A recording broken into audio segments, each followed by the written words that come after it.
Jail DIG Vinod കുമാറിന് ഉന്നതതല സംരക്ഷണം ഒരുക്കിയത് തെളിവ് പുറത്ത്. വിനോദ് കുമാർ നടത്തിയ അനധികൃത ജയിൽ സന്ദർശനത്തിലെ റിപ്പോർട്ടുകളിൽ ജയിൽ വകുപ്പ് മേധാവി നടപടിയെടുത്തില്ല. പ്രതികളുമായുള്ള ഫോൺ വിശദാംശങ്ങൾക്കായി വിനോദിന്റെ കോൾ വിവരങ്ങൾ ടെലികോം കമ്പനികളോട് അന്വേഷണ സംഘം ആവശ്യപ്പെട്ടു. ജയിൽ ഹെഡ്ക്വാർട്ടേഴ്സ് ഡിഐജി മറ്റ് ജില്ലകളിൽ സന്ദർശനം നടത്തുമ്പോൾ മുൻകൂർ അനുമതി വാങ്ങണം. എന്നാൽ യാതൊരു അനുമതിയുമില്ലാതെയാണ് വിനോദ് കുമാർ കോട്ടയം, മൂവാറ്റുപുഴ, പൊൻകുന്നം എന്നീ ജില്ലകളിൽ സന്ദർശനം നടത്തിയത്.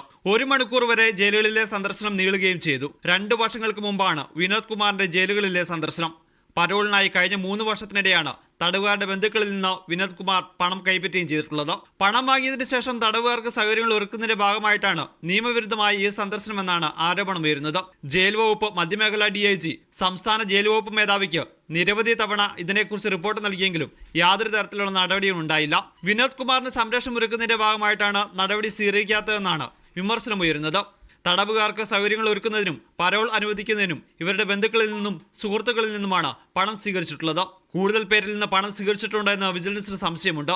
ഈ സാഹചര്യത്തിലാണ് വിനോദ് കുമാറിന്റെ ഫോൺ കോൾ കേന്ദ്രീകരിച്ച് വിജിലൻസിന്റെ അന്വേഷണം. വിനോദ് കുമാറിന്റെ അനധികൃത സ്വത്ത് സമ്പാദനത്തെക്കുറിച്ച് അന്വേഷണം വ്യാപിപ്പിച്ചിട്ടുണ്ട്. വിനോദ് കുമാർ വാങ്ങിയ വസ്തുവകകളുടെ വിവരങ്ങൾ വിജിലൻസ് പരിശോധിച്ചു വരികയാണ്. മീഡിയ 1 തിരുവനന്തപുരം.